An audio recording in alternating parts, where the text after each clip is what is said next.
Welcome to ONNtv. Well, I'm very excited to share with you that I have a very special guest with me, and we'll be interviewing via Skype. I have longtime MPP, the Honourable France Gelinas. France was first elected to Ontario's Parliament in 2007. France has a healthcare background, and in fact, that is what we are going to be talking about tonight. France is the health critic for the NDP party, as well as the official opposition whip. So welcome to ONNtv, France. My pleasure. Nice to talk to you, Lynne. Thank you so much. So France, let's start talking about the healthcare system. Yesterday there was a rally at Queen's Park organized by the Ontario Health Coalition, and I understand that there were several members of the NDP party participating in that. Can you talk to me about that, the rally yesterday? Oh, absolutely. It was, first of all, the weather was the pits. It was raining, it was windy, it was cold, and they came out by the thousand. Yeah. People came out, wanted to be heard, wanted to listen to the different speeches, and they are truly worried. It was something to see because lots of, I would say, frail elderly people came out. Okay. Lots of people who you can see are either in active treatment or in need of treatment. Lots of families, they were children, they were a whole bunch of people who depend on our healthcare system and are worried about our healthcare system that came and filled out the South. Queen's Park is a park. We're surrounded by a park, and it was packed. Yeah, my understanding is that people boarded buses from points all across the province to get to that rally. So can you talk to me about some of the concerns that you heard yesterday and that you're hearing from your constituents and people across the province about the state of healthcare in Ontario? So I would say what we heard the most is the overcrowding in our hospital. So a lot of people were there sharing their own stories of having had to wait a long time, either for themselves, for their spouse, for their kids, for a neighbor, waited a very long time in the emergency room, which was always traumatic, not comfortable, very stressful, only to be moved to the hospital where they thought they were going into a room, but they end up in, you name it, they end up at the end of a corridor, they end up in what used to be a bathroom or a shower room, they end up in a TV room, and then they all joke the TV was really good, but there's no call button, and they all complain about the same thing, the privacy. Having to use a commode when there's 4 other people in the room separated by a little drape is it's not fun at all. Yes, there's very little dignity in something like that, isn't there? None. Yes. Now, Franz, we are hearing that there is potential for privatization that's happening behind closed doors with the Ontario government currently. Are you hearing that as well, that there's a fear that P3 hospitals will become mega hospitals, and that as this continues to happen, that healthcare will continue to be diminished in terms of the quality and access for people on the ground to access the healthcare?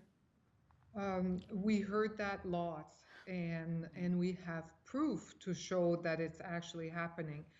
So when hospitals are facing overcrowding, the government is telling them, get rid of everything that is not acute hospital care.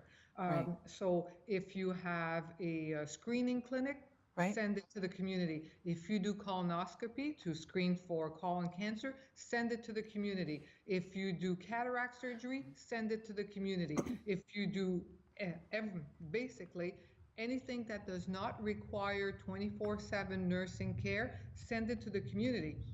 In theory, I have nothing against the community. I mean, parking is usually easier, that kind of stuff. The problem is that in the community, it goes to a for-profit entity, and then there are barriers because there's always a cost. You have a colonoscopy done into the hospital, you go in, you go out, it's free, you never think about it. You have it done into a community clinic, and then, they will ask you to it's better if you see a nutritionist before and it's $75 to see the nutritionist. Oh, it's better if you have this done at the same time. Oh, Right. it also happens to be not covered in $90. So those extra fees are built into every single one of those community clinics Right. that are for profit. They are there to make money by providing care and charging for it. And correct me if I'm wrong, but is the Ontario Health Accord or the Canadian Health Accord not enshrined as part of our basic human rights as a Canadian citizen to be able to expect publicly paid health care, quality health care? So actually, you are partly right Okay. and partly in the gray zone. Okay. So all that Medicare covers is that if you see a physician, this will be free. And Okay. if you need care in a hospital, Hmm. they cannot charge for that. So Okay. Medicare is only about care that Okay. is provided in a hospital and care that is provided by a physician. Everything else falls outside of that. So as Okay. soon as you take a program or a service that is in a hospital, you can be sure that it is free based on your needs, not on ability to pay. But the minute you take it out of the walls of a hospital and put Okay. it into the community, Medicare doesn't apply. So this is why the extra fees and everything else starts to build. Right. Right. Now, can you help us understand what some of the dangers would be of of privatization in the healthcare system? What are some of the things that people would have to be thinking about? Well, it's always the same. I mean, all we have to do is look to the south and Okay. look at they are the country that spend the most uh, per residence on healthcare Right. and have the worst healthcare Yeah. system at the same time. Yeah. So it's always the same. It brings in a barrier to access. If you are very rich, the barrier is very small. Right. But if you are not that rich, if you are on a fixed income, if you don't have an income and or live on a pension or whatever, a $75 more, a $90 more, or you can have a free cataract surgery in the hospital. But Right. if you haven't done in a clinic, they like to use that specific lens, and that lens is not covered and will cost you $300, $600 per Right. eye. None of that happens when you are within a hospital because remember, Medicare said care in the hospital is free. It's Right. when you go out of the hospital that you're allowed. So Right. those it brings barriers to care Right. simply because people can't afford. Right. And we've heard stories of people declaring bankruptcy because they've needed to access healthcare in the United States. So people that are marginalized by income or through poverty would be hard pressed to be able to find those resources to get that lens that's being recommended, for example, in the story that you shared. So, Franz, what can the average person do? What can we do to continue to keep the Ontario government's feet to the fire, to hold them accountable for to continue publicly funding our healthcare system? Uh, Ontarians have to speak up. The Mhm. people have to speak up, like we had to Wednesday at the big rally Right. on the front lawn. But I realize that if you live in Sault Ste. Marie or Algoma, coming to Mm. Queen's Park is not exactly easy. But you can certainly send an email, send a letter, Mhm. go see your member of provincial parliament, Right. and let them know. Right. Speak up and say that this is something that defines us. Care is based on needs, not on ability to pay. You don't want the rich to be able to queue jump so that you will be Right. put on a month-long Mm. wait list while the people who make a lot of money will be seen the next day. Right. This is wrong. Care should be based on needs, not on ability to pay. When Tommy Douglas brought Right. that forward, it became a program that defines us. As Canadian, as Ontarian, we believe Mhm. that everybody should be treated equally, equitably, and that means care based on needs, not on ability to pay. That means respecting Medicare.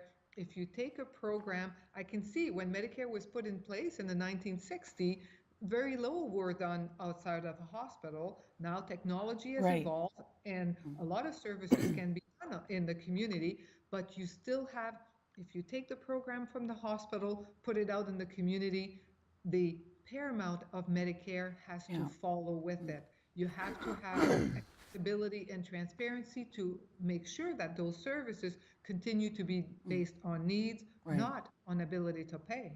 Right, and there's always more opportunity for the system to break down the more steps that people have to take. Absolutely. So, Franz, I know that this is another big topic, but I know long-term care has been a passion project of yours for a number of years. Yeah. Can you talk to me, where is the bill? You introduced that very important piece of legislation about long-term care, and can you talk to me about where that bill is at currently? Sure. So what I introduced was in the last parliament a bill called 4 hours of hands-on care.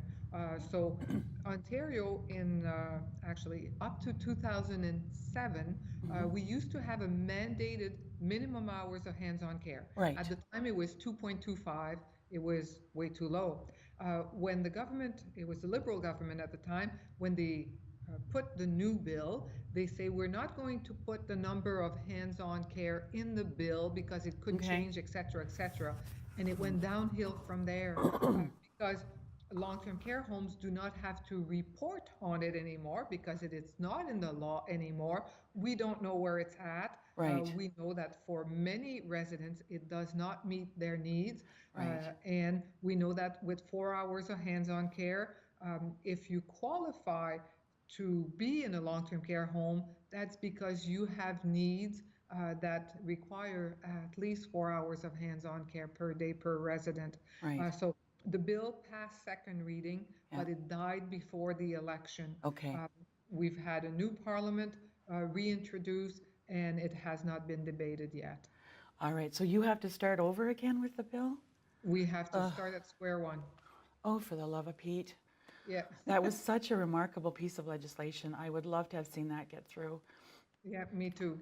So, Franz, And what I are would your say plans? Sorry, go ahead. 78,000 other residents wanted it to go through. Right, yeah. There's a lot of work that goes into these things, you know, There a lot of is. championing. So, Franz, we just have another minute left with our time together. And can you talk to me about what's going to happen going forward? What are some of the projects that you're working on now with in the healthcare field? Well, I would say right now, the government is telling us that they've hit the pause button on a lot of programs. Hitting the pause button may be something a government wants to do, but people needs continue to grow. Right. We continue to have hallway medicine. Mm-hmm. We have over 30,000 people waiting for 78,000 beds. It Wow. now takes months and sometimes years before you can get into the long-term care home of your choice. That's right. And our home care system is broken. It Right. fails more people than it helps. People want to stay home. They want to receive the help at home. Yes. They want to stay where they've lived all their Right. lives. And oftentimes it is not feasible because home care agency cannot recruit and retain a stable workforce. Right. After grandpa has had 5 different people give him a bath, Right. he doesn't want to strip naked in front of a sick stranger, and Yeah. he doesn't want a bath anymore. And it goes downhill from there. Absolutely, yes. There's been lots of stories shared. I've heard a number of them about people about the turnover of staff, and that staff being retention of staff being a key factor in the breakdown of healthcare. Yeah. Uh, so, Franz, I really appreciate your time today, and also appreciate the work that you and the NDP party is doing as the official opposition to keep the healthcare issues alive, long-term care, and a number of other issues that I know are very, very important to the public. So I hope that we can pick this up again in the future. Oh, anytime. My pleasure. And always happy to talk to the people of Sault Ste. Marie and Algoma. Thank you so much, Franz. Once again, I've been speaking with France Gelina, the Honourable France Gelina from the Nickel Belt riding, and she has been an elected official since 2007. So thanks for watching on TV, and we'll bring it back to you in the studio.